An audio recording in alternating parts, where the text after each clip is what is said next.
Jen's Movie Rehab.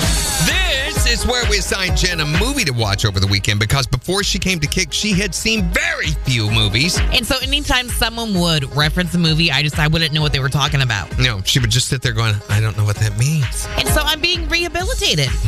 Sort of.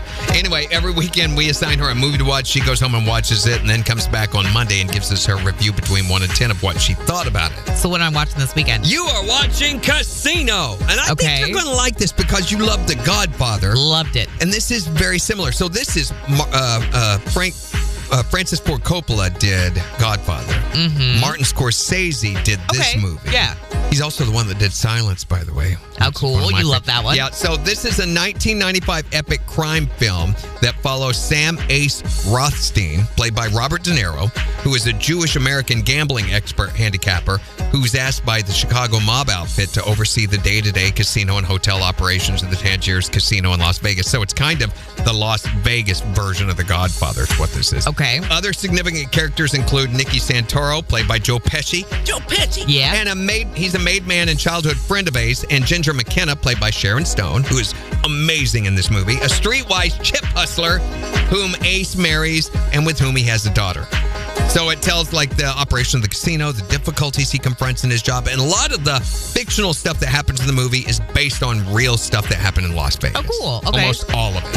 And it also shows the gradual breakdown of his relationships, his standing as Las Vegas changes over the years and becomes more corporate. It was released in 95, the mostly positive critical reception.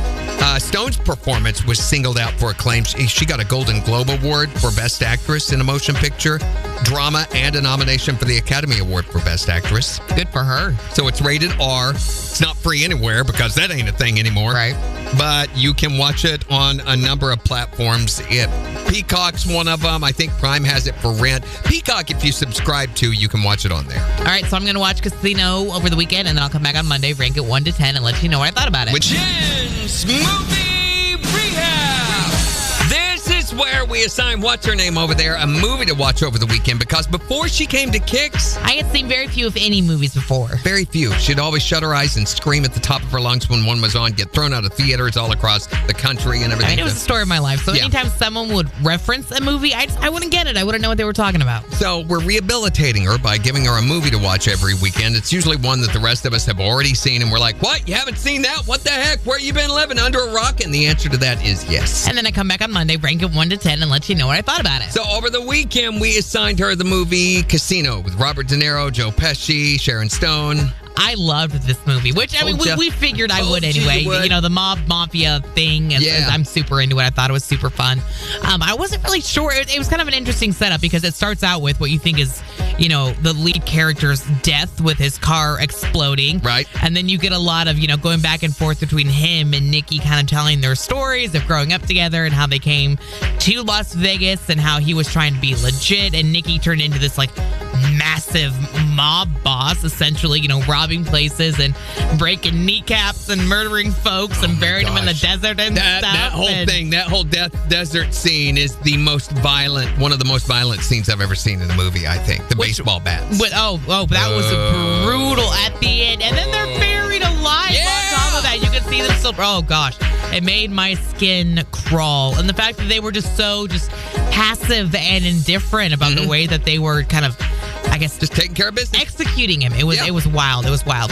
But I thought the story was really, really good. And the way that they tell the story is different and it's interesting. Like there's very subtle things that the director did, like kind of making the rest of the scene darker, but highlighting one specific thing they want you to focus on. Yep. Or the character says, you know, once upon a time, way back when, and then on the screen it says, once upon a time, way back when. Little things like that I thought were very clever and added to it. And then, of course, the whole thing falls apart at the end with, you know, the guy from Kansas City unable to keep his mouth shut and keeping too good of records, and then it all kind of falls apart. But in the end, it still worked out for him, you know, our lead character. So on a scale of 1 to 10, I did not love this one as much as The Godfather. I did really enjoy it, though. So I'm going to give Casino a 9. Wow. I didn't expect that. Yeah, it was a really, really good story. And it is semi-historical. That is kind of how things happen. It's just the names are changed, the places, the times are changed. And they actually do have a little bit of history at the end of the movie with all the old casinos imploding or exploding, and then they talk about it being rebuilt and things like that. Corporate so I thought that was interesting. Yeah, exactly. Yeah. So yeah, I think it's a well-deserved 9 for Casino. We'll give her another movie assignment this coming Friday. For Jen's Movie Rehab. On the 4 states #1 per country. Kicks 102.5.